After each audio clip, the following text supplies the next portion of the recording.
片面だけほんとさっと焼き色してます。だいぶねとろっとしてきましたね。もうちょい我慢します。もうこれで少し煮込んでいきます。さあどうも、今回は白金台のサーパスで動画をお届けします。今回はですね、家で作れるルーを使わないハヤシライスの作り方紹介していこうと思います。僕が思う美味しいハヤシライスって赤ワインがねしっかり効いてるところだと思うんですよね。あとはやっぱ旨味の部分ですよね。野菜の甘み、旨味っていうのがしっかりこう皿にギュッて詰まってるのが美味しいハヤシライスなんじゃないかなと思うんで、今回もなるべくスーパーの食材、手に入る食材でそれらをこうねしっかりと作れるかどうかっていうのを動画にしていきます。それじゃあ早速やっていきましょう。はい、ということで、材料の紹介ですね。玉ねぎとマッシュルームと、あとニンニクも使いますね。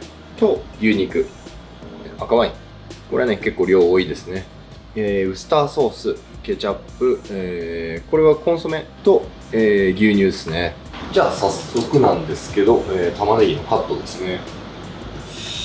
芯も外してしまって、ちょっと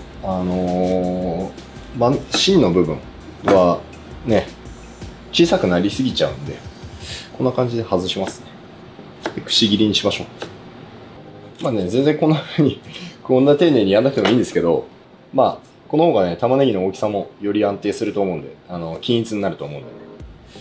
それでちょっとこんな感じでカットします。で、次はマッシュルーム。マッシュルームも砂ついてるんで軽くこう拭き取ってあげます。軸があんまりにもこうね変色してたら外した方がいいんですけど、そんなにね、変色してないフレッシュなものだったら軸割と使えるんで落としすぎないように、少し分厚めにしましょう。その方がマッシュルームをね楽しめますからね。マッシュルームはね多い方が美味しいんですよね、やっぱりこうね。次はニンニクですね。ニンニクはみじん切りです。いや、包丁が切れていいですね。僕がね愛用してる三つ星刃物はね研ぎ直しのメンテナンスもすごくこう行き届いてるんで、ほんと信頼できますね。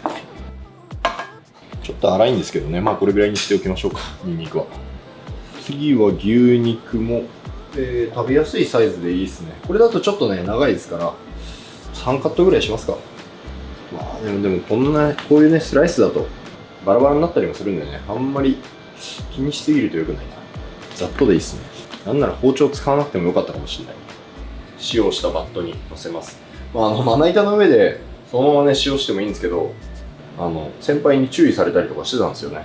まな板で直接その塩振るなっていう風にね、ちゃんとバットとかに移せっていう風に言われた時のねなんか癖がねあって、やっぱねついね。はい、じゃあ材料はある程度切れたんで、この後火入れていきますね。で肉をね炒めていきます。あんまりねここでがっつり焼き色がつくぐらい焼いちゃうと硬くなっちゃうしパサついちゃうんで、片面だけほんとさっと焼き色してます。これ仕上げます。でそのままこのフライパン、肉のね美味しい旨味がこびりついてるフライパンに玉ねぎ、少しね塩することも忘れないでくださいね。少しね食感残すぐらいにしたい場合はですね、ちょっと玉ねぎの辛みを抜くような火の入れ方っていうイメージなんで、肝自身は残るけど外側がうっすら透明になってくるぐらいです。だから肉の旨味もねこびりついて結構ね早いところこう茶色くなってくるんですけど、画面だとねもしかしたら分かりづらいかもしれない。ニンニクを加えます。野菜を炒める順番って結構大事ですね。それぞれの良さがちゃんと出たっていう状態で次のステップいかないとなんか全体がね締まりがないというか。ニンニクもちょっと炒めるのにはオイルが足りないんで足します。で、ニンニクのね香り出てきたんで全体に合わせてマッシュルーム加えます。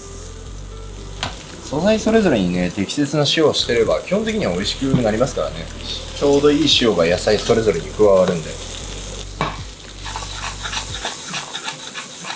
このマッシュルームの水分と玉ねぎの水分で結構ね全体がこうしっとりしてくるんで。次は、小麦粉、これも分量分ですね。全体にふるいます。入れすぎると入れすぎたでちょっとドロドロになっちゃうんでね、気をつけましょう。バター少しね加えた方がいいですね。やっぱこの小麦粉とバターの相性はね絶対なんで、バターと一緒にこう小麦粉をしっかり火入れながら香りを出します。小麦粉とねバターの甘い香りがねしてくるんで、そしたらワイン入れましょう。ここをねちょっと煮詰めれるか煮詰めれないかのこの辛抱の仕方でその後変わってきますから、しっかりと煮詰めましょう。だいぶねとろっとしてきましたね。もうちょい我慢します。でもねだいぶこうツヤが出てきてるの分かると思うんですけどね、煮詰めた赤ワインのあの独特の香りがすごくいいです。食欲をそそる。小麦粉の力もあるんで結構ねツヤがすごくて、とろみこれぐらいになってきたら OK です。で、牛肉戻しましょう。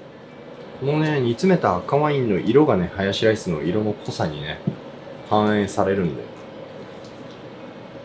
フライパンのね端で、ケチャップ、あとはウスターソース、これも少し、水分飛ばします。ウスターソースとケチャップもね少しこうふつふつと水分飛ばすのがねすごい大事ですね。味がね何でしょう、こうトゲのある酸味がね穏やかになりますから、はい、これで、全体にまたこれも合わせます。でその後全体に合わせて残りの、その必要な分だけもう一回こう水分蒸発させるって感じです。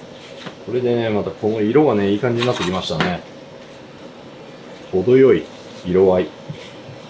この後は、先ほどのコンソメですね。あとはちょっとミルキーな、ね、要素のために牛乳を加えます。この段階で一旦ちょっと味見ますか。いいっすね。旨味がしっかりある。これいいな。あとはねちょっと濃度が出るまでですね、もうこれで少し煮込んでいきます。ほんとちょっとだけ蜂蜜、入れすぎないでくださいね。甘くなっちゃうから。本当に深みを出すための蜂蜜です。でこれで味を見て、それでももうちょっと甘み欲しいなっていう人はプラスしてください。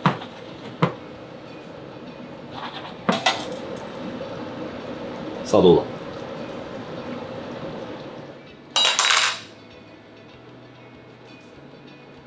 し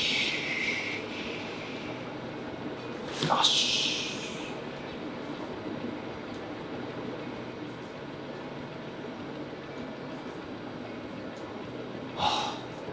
お米とかにしっかりとねまとわりつくようなとろみがねもう完璧ですね。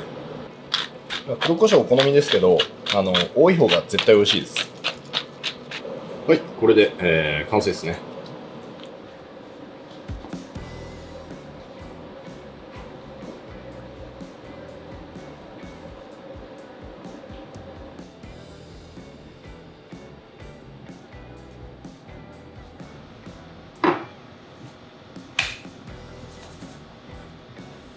うまそう。匂いがうまい。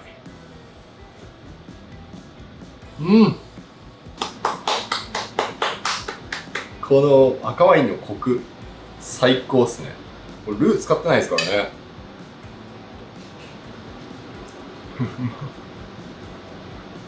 サラダも大事ですからね。トマトうまっ。自然体のうまさなんだよなこれ。